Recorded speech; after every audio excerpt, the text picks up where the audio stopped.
बिस्मिल्लाहिर्रहमानिर्रहीम अस्सलामुअलैकुम रहमतुल्लाह। हुकूमत ने आखिरकार अपना जो आखिरी कार्ड है वो भी खेल दिया है। इससे पहले हुकूमत जो है अपने सर्वाइवल के लिए, अपनी हुकूमत को बचाने के लिए मुख्तलिफ कार्ड्स खेल रही थी और अपनी हुकूमत बचाने के लिए, उसको तवालत देने के लिए, उसको लंबा करने के लिए कभी अपनी मर्ज़ी का चीफ जस्टिस लाने की तैयारी कर रहे थे।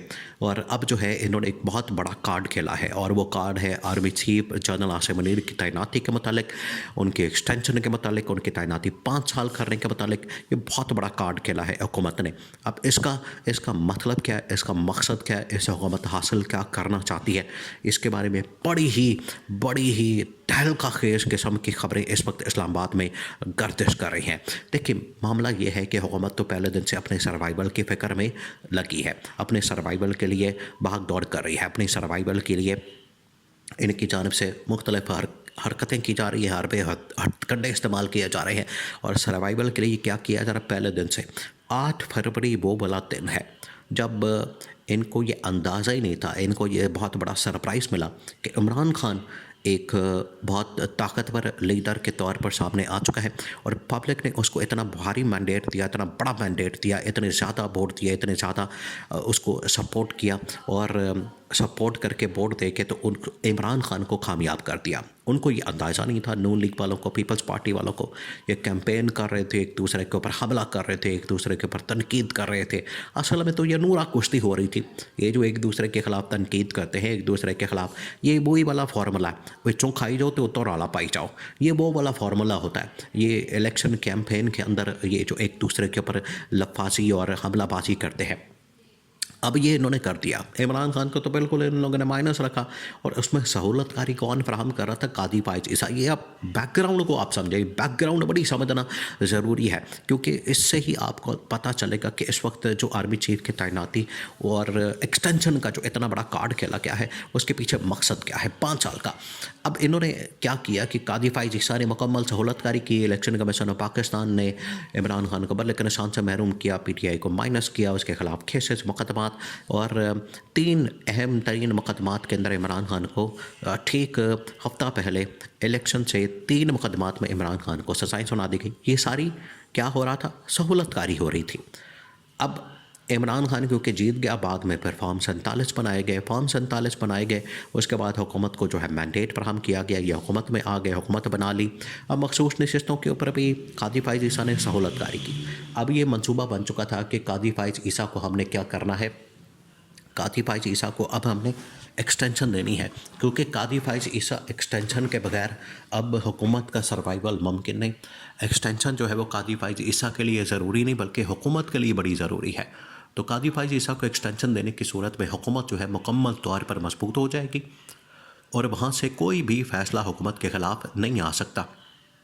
इनको अंदाज़ा हो गया था कि अब आखिरी जो फ़ैसले हैं जो इनके ख़िलाफ़ आ सकते हैं, जहाँ से इनको ख़तरा महसूस होता था, वो ये कि अगर कादी फाइज ईसा अक्सरियत में रहता है, कादी फाइज ईसा वहाँ पर बतौर चीफ जस्टिस एक्सटेंशन हासिल करता है, तो कम से कम ये हमें यहाँ से एक गारंटी होगी कादी फाइज ईसा की सहूलतकारी हमारे लिए करने के लिए मौजूद है। लेकिन कादी फाइज ईसा की एक्सटेंशन का प्लान जो है वो इमरान खान ने एक एक करके नाकाम किया, एक एक करके।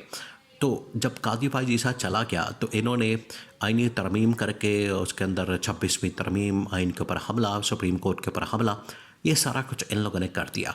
अब ये किया तो इस मकसद के लिए था कि कादी फाइज ईसा को एक्सटेंशन मिल जाएगी, वो बच जाएगा, उसके ज़रिए से हम हुकूमत अपनी लंबी कर लेंगे। लेकिन कादी फाइज ईसा चला गया, याहिया अफरीदी को लगा दिया। अपनी मर्ज़ी का लगाने के बावजूद ये अपनी हुकूमत को कंट्रोल नहीं कर पा रहे, क्योंकि अदलिया कंट्रोल में नहीं आ रही, याहिया अफरीदी कंट्रोल में नहीं आ रहा। और याहिया अफरीदी ने अपना वही पुराना ग्रुप जो है वो जस्टिस अतर मिनल्ला, मंसूर अली शाह और मुनीब अख्तर, याहिया अफरीदी, आयशा मलिक, ये पूरा ग्रुप जो है वो एक्टिव कर लिया और ये पूरा ग्रुप जो है ये हुकूमत के ख़िलाफ़ है। इसकी वजह से 6 जजेस ने मुलाकात करके जो हुकूमत का मुदाखलत का जितना मामला होता है उसको सामने रखा, उसको एक्सपोज़ किया और ये कादी फाइज ईसा के जाने के बाद ही ये सारा मामला खुला।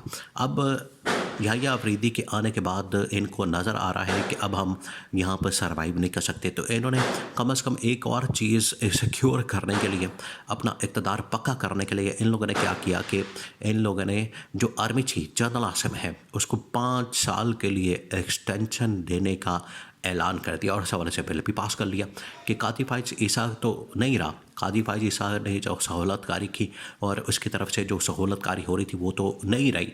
याहिया अफरीदी को किसी तरह से मैनेज अब हमने करना है। लेकिन इससे पहले ये जो जनरल आसिम है, आर्मी चीफ है, इनको अगर हम 5 साल की एक्सटेंशन दे देते हैं तो कम से कम ये हमारे साथ चलेंगे, हमारे साथ मिलकर मकमका करके, हमारे साथ बैठ कर, हमारे साथ तय करके तो अगला जो प्लान है, अगला जो 5 साल का प्लान है, 5 साल का जो मंसूबा है वो मिल मिला के हम काटेंगे, मिल मिला के चलेंगे।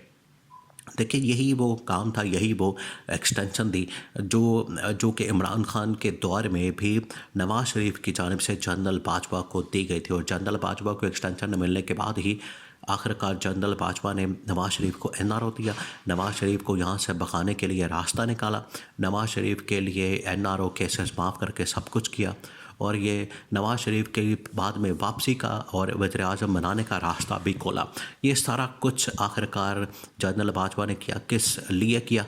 क्योंकि जो एक्सटेंशन थी वो नवाज़ शरीफ ने दी थी और नवाज़ शरीफ और शरीफ ख़ानदान और ज़रदारी ख़ानदान, इनका तो जो ट्रैक रिकॉर्ड है, जो इनका माजी है, वो इसी चीज़ से भरा हुआ है।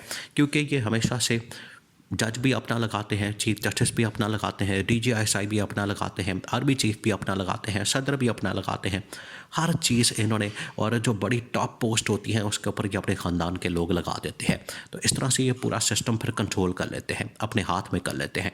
आज भी इनकी जानिब से ये किया जा रहा है कि पहले कादी फाइज ईसा को कंट्रोल में किया, फिर आर्मी चीफ को कंट्रोल में किया, अब याहिया अफरीदी कंट्रोल में नहीं आ रहा तो इन्होंने कहा कि कम से कम आर्मी चीफ को हम एक्सटेंशन दे दें ताकि वो सारा कुछ इसको मैनेज कर सके। तो ये इनका तरीका वारदात पहले दिन से ऐसा ही रहता है। पहले दिन से ये इसी तरह का वारदाती मामला और वारदात प्लान करते हैं और उसके बाद अपने इक़्तिदार को तूल देते हैं, अपने इक़्तिदार को लंबा करते हैं और अपने इक़्तिदार को बढ़ाते हैं। ये इनका पहले दिन से यही मामला होता है। अब भी इन्होंने आर्मी चीफ को एक्सटेंशन दे के 5 साल के लिए रिटायरमेंट, और यही ऑफ़र जो है इन्होंने कादी फाइज ईसा के सामने रखी। काजी तो बिल्कुल तैयार बैठा हुआ था, वो तो इसको बड़ा वेलकम कर रहा था और कह रहा था कि 100 बिस्मिल्लाह आप आए, मुझे दें और मैं भी आपके लिए काम करता हूँ। लेकिन बीच में जब ये जो ग्रुप था अंदर आइन के मुताबिक काम करने वाला, इंसाफ के मुताबिक, कानून के मुताबिक काम करने वाला, मेरिट के ऊपर काम करने वाला मंसूर अली चातर मिनल्ला, मुनीब अख्तर, याहिया अफरीदी, इसने कादी फाइज ईसा की एक्सटेंशन का प्रोग्राम जो है वो फारिग करवा दिया। तो इन्होंने अब एक और एक्सटेंशन जो है वो ऑफ़र कर दी है और दे दी है, वो है आर्मी चीफ की। और ये बिल पर बिल जो पास करवाई जा रही है सिर्फ इस मकसद के लिए कि अपने इक़्तिदार के ऊपर जो है अपनी गिरफ्त को मजबूत कैसे करना है, इसको कैसे कंट्रोल करना है, ये सारा कुछ इस मकसद के तहत किया जा रहा है। लेकिन ये मज़ीद अब इस दलदल में फंस चुके हैं।